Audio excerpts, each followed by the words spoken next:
So with the meetings now, I think everybody should be seeing that we are hosting these meetings on the NIFC YouTube channel, and these are getting posted on there. They're getting linked into on the FEMS portal.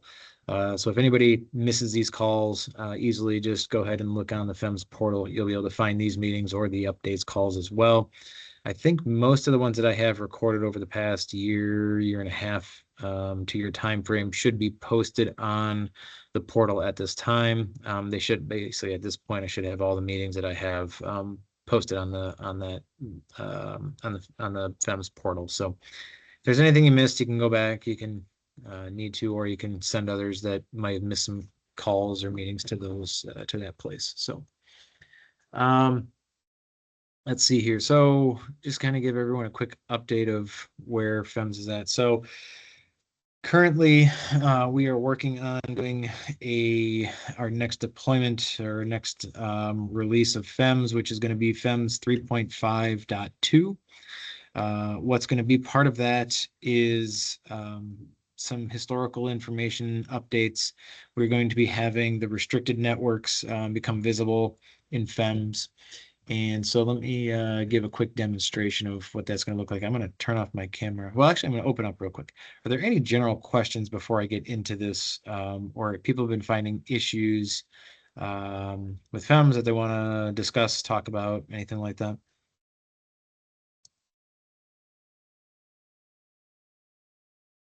Hey, good afternoon. Thanks for holding these. I've missed a couple with the holidays and stuff, but one question I had come up again recently was, is there a process for once we identify data that needs to be corrected, how to get that to the right folks, and at what point are we going to have any editorial rights to get in and correct things? So I'll take my answer offline. But thanks. No. Stay on real quick, unless you want to, or don't want to.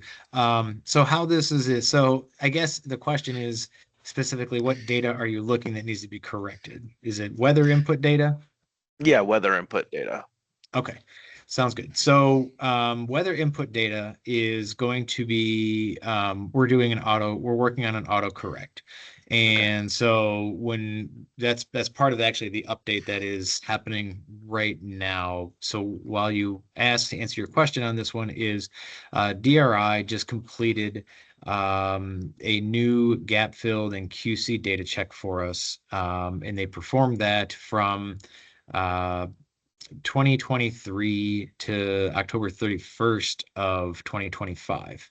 And so that should take care of all of any gaps and or any gap data that was in there, and it will also QC the data error that was in there. It will not correct those data errors now. So if there was a value of 1% RH and that's not accurate, that will still show, but it will let you know that, yeah, that is, it's outside the normal realms. Now, what we're working on doing is, and like I said, that one will be deployed, or that one will be released in FEMS the end of this week. So look for that to come around.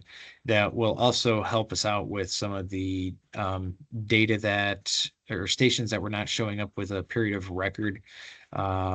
So any station that was like 2019, 2020, 21 that had been established did not have a period of record in the current data set, that will be updated and will now show a period of record because it has now at least the 3 years of data. To answer how an editorial rights or editorial editing in FEMS, we are not allowing edits in FEMS for any of the input information. The reason why is because there's no quality control checks of who's entering the data, where they're getting the data from, and we're trying to maintain a semblance or a scientific process that's been identified, that's been agreed upon from the National Weather Service and meteorologists to apply to this. And so what we're working with is on an automated process that's going to happen every 1 to 3 days. We haven't gotten the determination yet. That will go in, identify stations that have missing and QC data issues, and we will go in and get the information from DRI on a regular basis. Like I said, every 1 to 3 days, we'll be going there, replacing the information that was either missing, and or once we do get the tolerance level set, we will actually be going through there and checking for the erroneous data and adjusting that, and then doing a recalculation for that time frame that was missing and or calibrated. So instead of needing to wait like, once a year, whatever it is, to get those updates, they should be automatically occurring on this, on a regular basis, and more near real time is what I'd like to call it. It's not going to be real time, but it'll be near real time corrections made to the inputs, and it will also recalibrate then, or recalculate the NFDRS codes. So that's the process moving forward with it. That sounds good. Is that what time span is that going through to do that with, um for the, going through for missing and erroneous data? Which one did we just do? So we just did up to, again, for this new period of record update, that'll go through October 31st of last year. And then Okay. you're going to have, obviously, between that time and current time frame, we're going to have it where we don't have the gap filled. We don't have any of that. It's going to be, if the station was missing, it was going to be down. And that won't show. But again, once we get the full automated process in place, we'll probably go back in and do another gap fill to fill in these holes between now and real time, so that we can make sure that we have a whole data set going forward. So that's the long-term goal, is to make sure that we have a stable database that doesn't have the gaps, and that has the tolerance, or updated QC weather information completed. It's probably going to be a while before we can get to that point, but that's where we're trying to get to. But yeah, those are the general timelines that we're looking at for October 31st of last year will be when you should have a good clean data set with no gaps of it, no gaps in it at that point. So Great. Thank you. yep. Other questions?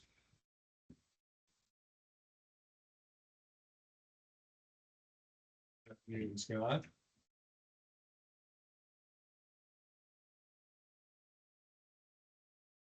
Nothing yet. Okay. So let's see here. What I wanted to share with everyone. So the next release that we have coming out, I'm gonna turn off my camera for the time being, and entire screen. Hope that's the right one. What do you guys see the map of FEMS right now? I just want to make sure. Yep. Okay, thank you. All right, so what we're some of the releases on here are going to be, you will see when you go to the filters, you will see that we will have the mesonets in here as well. And I need to remove, I think, some of the filters out here. All right. So you'll start seeing that we have the station, mesonet stations listed. So we're going to be getting these available out to the users to filter through. So this will help out those states along the east and in central Great Plains area that have been wanting that information. So this will be out and available starting Thursday, I'd say Friday of this week. They're going to be doing the release on Thursday, starting midday. We will be getting a banner out on FEMS listing and stating that we will be doing these updates. Part of this update as well is going to be adding that new period of record for our stations. And so is anybody having a station out there that had missing data from the past year that they want me to check on real quick? I'm just kind of curious to see if Crow Creek. What's that? Crow Creek. Crow Creek. Oh, Perfect. just north of Denver. All right. So, and I don't know if let's see here.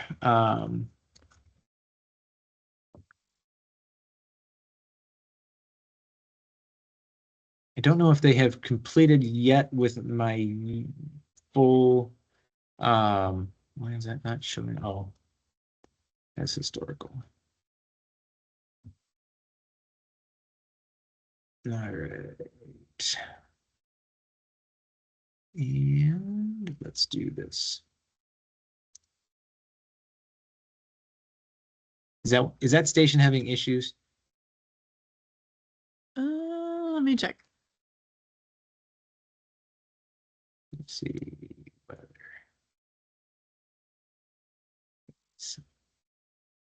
I haven't been getting alerts for it, so I don't think so. It's showing up in FEMS. I know you're in staging. It's just staging that's giving me a hard time, isn't it? Okay. Yeah.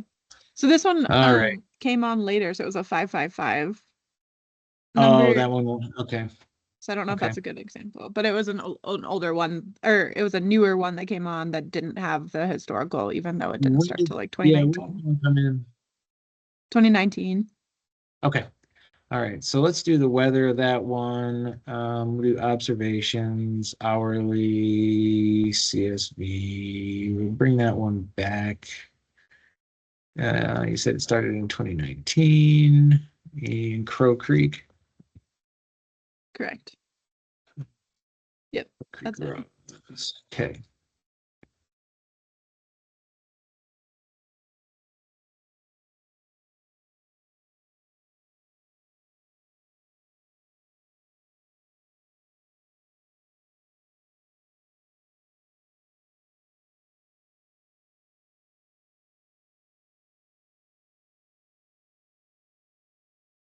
All right, let's see what that has with it. But we should be seeing a full data set now for you in the weather. And like I said, they're still working through the staging and getting, oh, come on. Oh, it broke. My staging, I'm gonna have to update my staging because it should have it in there. That's what I'm getting is a broken message. Perfect. Okay. So let me. All good. If someone else has an Yep. example. No problem. This has been well. I need to do my clearing of my cache anyways here and this device. All right. Let's try it again because I definitely am curious to make sure that it is working.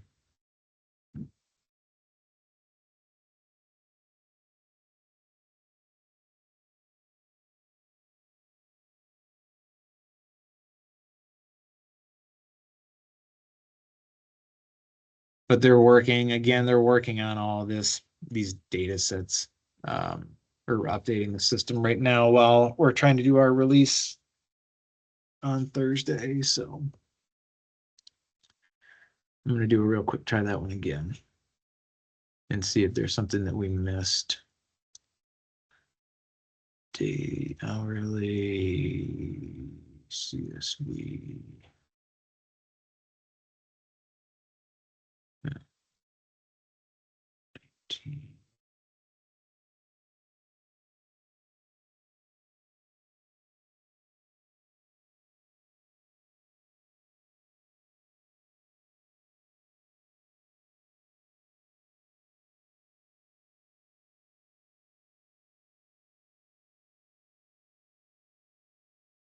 You guys are doing a very good job of verifying. Yeah. Okay. Let me find out what's going on with that one. On why Thank that you. one's not showing. Yep. No problem. This is the stuff I need to find out about. So let's see here. That's Crow Creek. Station ID 555-222-46.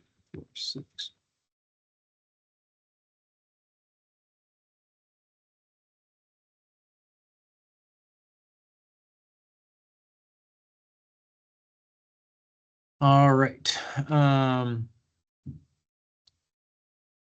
So that will be again, let's see here. I know we do have data for, and I don't know why that one didn't get brought in, if it got missed on if it got missed on DRI's piece or what's happening with that one. But we ran through and verified, well, I thought we'd verified the stations that they were all listed in there for which stations we were missing. So I will verify and let get back to you, Rachel. Okay. Yeah, I appreciate it. And then, yep. So those are the main updates on the release that we're having coming up. It's really mainly to get the weather stations, the mesonets in there, and to update that period of record. The other piece that we were working on was trying to get, we were building an independent calculator, but we removed that out of the code. Yeah, it's still not even available. So we were building basically the Fire Family Plus calculator that you used to be able to, or that you can run in Fire Family Plus to calculate NFDRS. We were building that independent in here as well, so that you could run independent or individual simulations, or you could run utilizing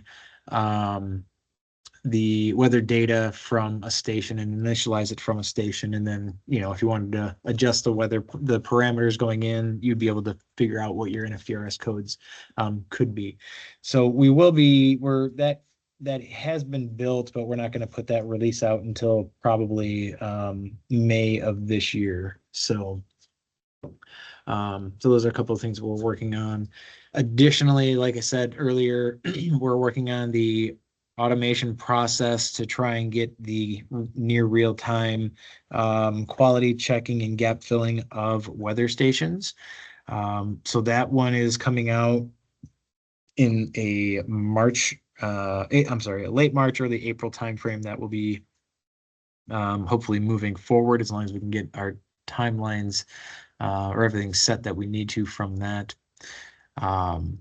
And then we continue to work on station management, being that we can adjust stations, turn stations on, turn stations off, only have stations that only have weather be visible, and not have them be visible through NFDRS.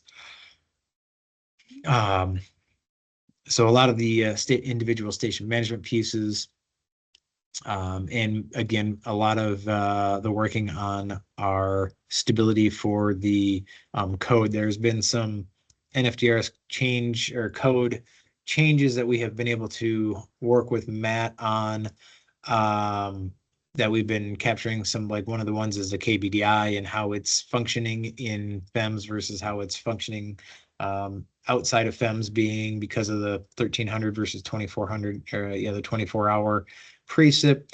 That has led to some inconsistencies, so we're working on trying to get that done, and then just also adjusting some of the timing issues. And then we're doing research on the snow flag depth to see how that impacts the NFDRS values. And so none of those won't be brought in just yet, but it is something that we are working on and digging into at this time. So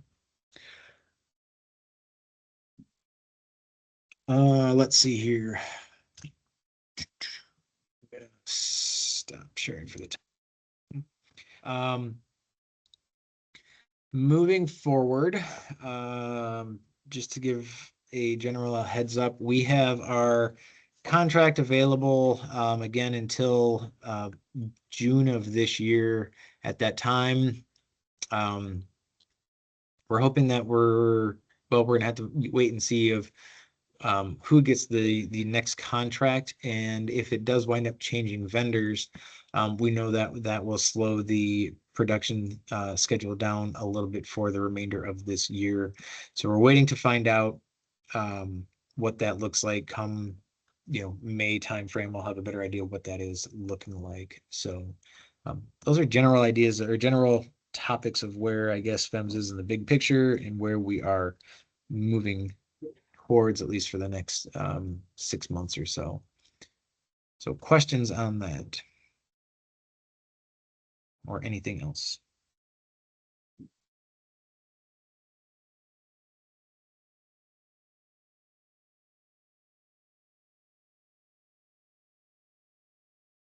Hey, Scott, it's Dan. Hey, Dan. Hey, we had a question come up at the predictive services meeting, and it's also come up this week in a different angle, which is, we're finding what we think would be use cases for the Power BI queries out of FEMS. One good example would be the Pacific Northwest generates a table that uses some historical data. Is there an avenue for getting those reports requested through FEMS for the Power BI feature to be there, or what? Can you give some overview of that process and how we'd be leveraging it? Certainly. So, where we have been focusing and what we want to focus on,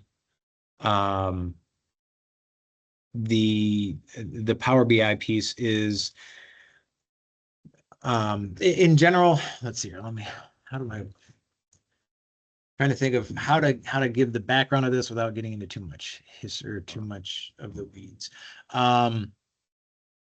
FEMS right now is everybody, I hope that everybody can see, is where we are working on being and producing NFDRS data and NFDRS outputs, and letting the units develop the actual analysis and visualizations that they need from those outputs. So like, we can't produce, breakpoints and everything for all units or for all stations. That's not really a feasible piece for us. But what we can do, and what we're working to try and get, are like percentiles. Like, I can tell you the climatological, percentiles for, in individual stations, and we want to start being able to visualize that information, being able to visualize the station health, and overall just universal outputs that don't require like fire information or like a fire occurrence data set to be able to be brought in. Right now, we don't have the capabilities to do that. So with that in mind, if you have visualizations that you would like to see that we can apply at the national level, that is like, some sort of trends, yes, bring those up to me and share those with me, and we can have those, try and get those integrated in into Power BI. So I guess that's my best bet, Dan, would be to say, yeah, give me a call, and when you get some time, we can look through what you have and see if we can get that integrated in. So. Okay, yeah, I'll hit you up with an email regarding that. And just to throw a simple one out there, something that would generate a report on individual station forecast versus observed relative humidity values. It's not even, yeah, I mean, beyond just RH, we want to be able to do forecast versus observed for all in weather and NFDRS outputs, so that you can see which stations are aligning with what. So that was one that that is exactly what you are hitting on, is one of the ones that we talked about trying to get built up here. So. Okay, thanks, Scott. I'll hit you with a follow-up email on the other one. Okay, perfect. Yeah, and if you have examples, like, that would be great stuff. I have we have a SME working on that, and we can bring him in on a call and see if they can pull that one together for us fairly quickly. So.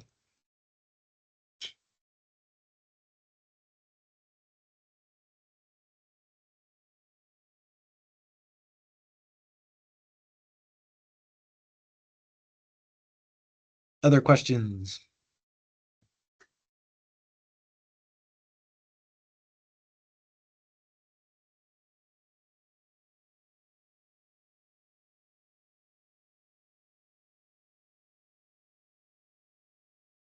Doesn't everybody have questions about GSI? Come on. That's always the topic. Can you consolidate all the GSI conversations into one and make it one YouTube? Split them all together. Use AI, ChatGPT. Yep, I know.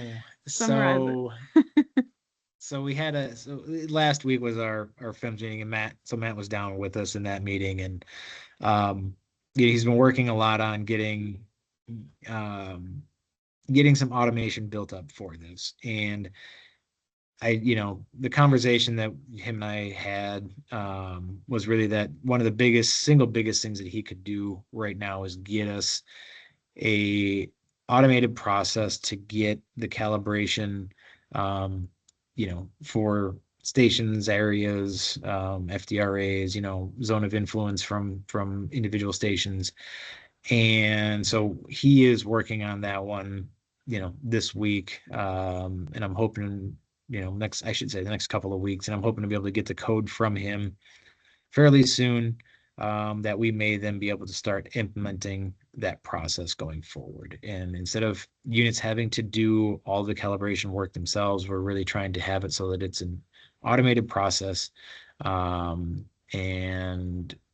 make that change occur. I know that if we were to do that, they're going to have lots of communications, and careful communications about that. It won't be implemented before without anybody's knowledge. So don't think that that change is occurring. But I'm just letting you know we've been working pretty heavily with Matt here, especially the past couple of weeks, to try and get that process set up.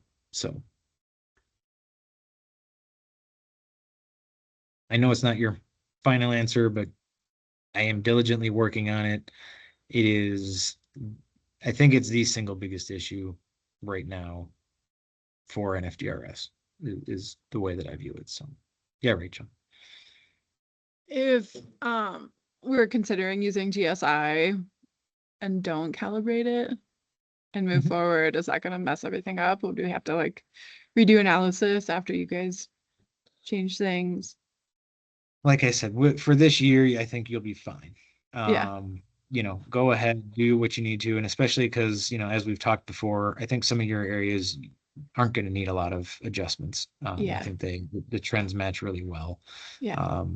But yeah, some other areas, yes, there's probably going to have to be, once we do implement it, yeah, there might need to be some reanalysis completed. So, but I don't know what that's going to look like just yet. So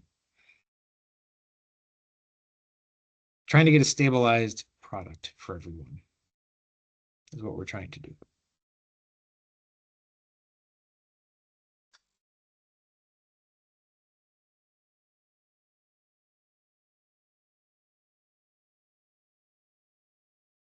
Yeah, Madeline. Um, so with the GSI calibration, I mean, there's been different ways of approaching this out there. Can like what I guess now sometime I'd like to know what Matt Jolly is working on. With more specifics like calibrating against what in what spatial area, stuff So like that. yeah, so what he's done is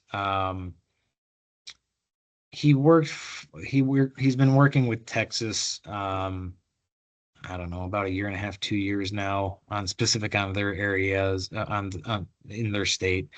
And he's taking the information that he's learned from them and how they, the processes to go through with them, and he's trying to find out a way to take that and automate, that information. And really the main pieces that he found for this are that the VPD is the biggest X factor out of the majority of this. Temperature has is a pretty stable outputs, and he hasn't, between the different areas, different climatology or different areas in the country, he's been able to kind of maintain that temperature threshold, because plants react no matter what, pretty much the same as what it is, or what that temperature thresholds are. You can't put a -20 in there and expect the plant to start coming out of dormancy at that temperature. It just doesn't exist. And so what he found is really the VPD, the 95th and the the 75th and the 50th percentiles are very good thresholds to begin finding the VPD min max values, and getting the stations within that range will has been very successful in getting everybody really close in the ballpark. The next piece that he is continuing to work on right now is the precip thresholds and as well. And then the other one that's fairly easy to automate that we can do is elevation or day length. And day length can also be attributed to latitudinal deviations. So again, that's fairly easy to adjust. So those are the automations that he's working on trying to get honed in for each individual area. Based on looking at the work that he did, and the reason why he did this is because he's basing the information off of fire occurrence and general trends of the areas that he'd been seeing or that they worked with in Texas, of when green up has occurred, when they're seeing fire occurrence, and when dormancy was, beginning to occur. So that was really the overall piece of what it was. He wasn't going in and, taking any live fuel moisture samples or anything like that, because again, as we've talked about before, the live fuel moisture samples themselves, GSI is not a direct measure of that. It's not it's I guess similar to, like, Nelson dead fuel model is slightly different than Fosbury, and so the model is giving us certain outputs that are different, and we have to recalibrate our brain. Same thing when you plug in when you see the live fuel moisture trends, they're not going to line up exactly with what measured live fuel moistures are out in the field, because they won't be that way. You can't go out to a plant and get a 30 for a live fuel moisture percentage in an herbaceous grass. It would be, it's literally completely dead most of the time. When we start seeing that, especially when the fire behavior types of models is 100, below, we start seeing some real activity, and that's when things are really starting to cure out. But we model that as a 30 in NFDRS. So those are, I guess, some of the ways to think about things. Is it's not like we're going out and sampling and applying that to calibrate it. He's going off of more of the fire currents information and phenology of the plants. So I probably lost 3/4 of you, I'm guessing, on that conversation, and I apologize. Thanks, that was helpful to me, though. Okay, thanks.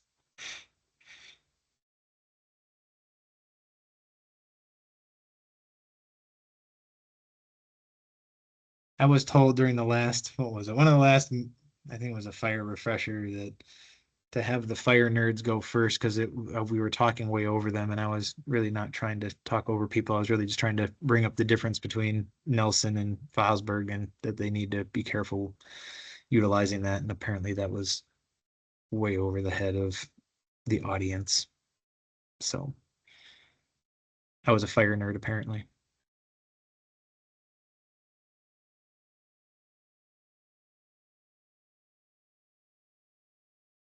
How's KBDI looking, Turner? Everybody that I talked to says that it's over compared to what they've traditionally seen, but then also the numbers are, like you said, with FEMS, they're looking at the numbers slightly differently. So I think it's just an adjustment to the mental picture. Have you seen a flat line recently? I've been watching viewing some of these stations, and I'm not seeing any response from KBDI from the storm that you guys recently had. And I'm got a concern that we might have something happening. I haven't looked too hard at the KBDIs, honestly. They're part of our RX tab I built out in Excel, but otherwise, like, I don't really track or trend it very well. I know, I helped out Arkansas with an FDOP recently, and they brought up they had like 2 or 3 stations specifically that were like outliers, which I'm pretty sure you already know about. Have those I haven't tracked back. The last time I talked to them was December, and they had some really funky numbers happening down there within miles of each other, but the weather inputs were kind of lining up that way. It was really, I don't know. It was not the KBDI. It was on the weather input side. Like certain stations reading like 4 or 5 inches of rain, and others were having like a 10th. I honestly think a lot. Well, yeah, whatever. I think some of their stuff is just how the stations are sitting. because they get some spotty precipitation, just like we do along the coast, and so possibly I have two particular stations in the southern part of the state within like 10 miles of each other, and one will get a significant amount of rain, the other will get nothing. But we have some underlying stuff going on with the SPEI that does align with some of the KBDIs, but at the same time, do I feel like they should be at the 600 and 700 range that we had all through December and January? I'd have to dig in and let you know. Okay. Yeah. Yeah, I'm curious to see if you wouldn't mind doing some quick spot checks for me. I want to make sure that we're getting responses. Matt had some visualizations that he was just bringing up to me saying he has not seeing any, um, he was seeing some flatlining. And when I looked at a couple of stations real quick, I was seeing that response, but been kind of bouncing around some of the stations in Mississippi, and I'm also seeing some with some significant drops in values, upwards of 400 down to 100 type of stuff, which I would expect with, I think the event that you guys just had go through there. So I'm like, okay, that does make sense. So, but I'm just kind of Alabama missed curious out on to a lot see. of that stuff though. Like, yeah, we got the rain, but we didn't get nearly the effects that Mississippi, Tennessee, and Georgia did. Okay. Like Okay. we had this weird bubble. The only real winter storm precipitation we got was in the northwestern corner, Mhm. and yeah, weather models kept on bouncing between like the worst case scenario is half of the state was gonna be impacted. We only got like maybe 4 or 5 counties worth, and that was Yeah. a partial day. Okay. All right. Okay. Well, that's good verification for me. I appreciate you checking that out for me if you don't mind. And Yep. hearing that, and just good validation that it might not be as far off as I was thinking. So, okay, good.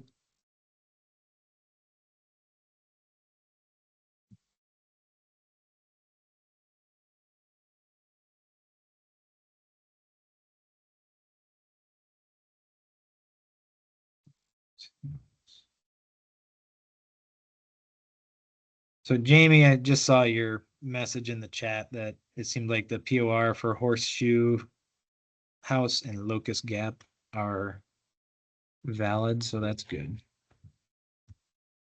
Yeah, I went in and checked it out and was able to download what I expected the period of record to be. Okay. And a quick Okay. question, going back, I went to the NIFC site because I've missed the past month or so of meetings due to conflicts. What's the most recent one that you've posted? Because I want to catch back up on everything. What did it should have? Let me. The last meeting that we had, it should be posted on the portal. It Honestly. was like So, November-ish, I think. wasn't there one in December? There should be one from December, I thought. Let's see. Didn't I thought I had a couple in there in December, or at least one or two. Because I've got Uh, November 18th is the last one. is the last one on the portal? Yeah, on the YouTube channel. Okay. Okay. All right. I will find out. I know I've been having some. Yeah, November 18th is the last one I posted. I'll see what I can do to get those other ones up there. And I may have neglected to push the record button on it. I usually do though, but I'll check. I'll see if they're somehow hidden in my stream and I can get those posted again or get them downloaded and brought in. So, Okay, I appreciate it. yep. I think there was a December 17th that we Yeah, I had. thought we had a couple of them in there, didn't I? I mean, I know I had some other meetings, so.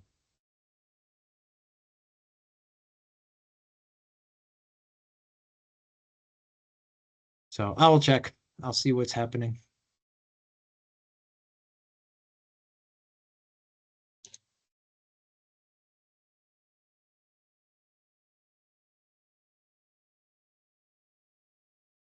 Yeah, any other questions, discussion?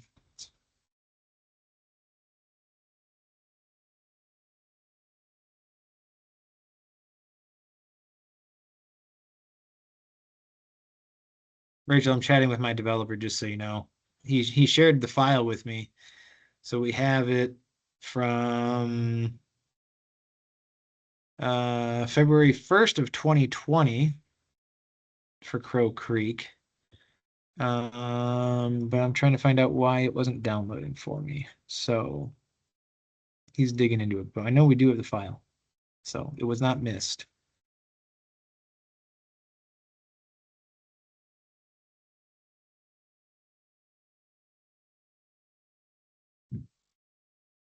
She might have jumped off. Yep. Oh, well. Okay. Any other questions for this week?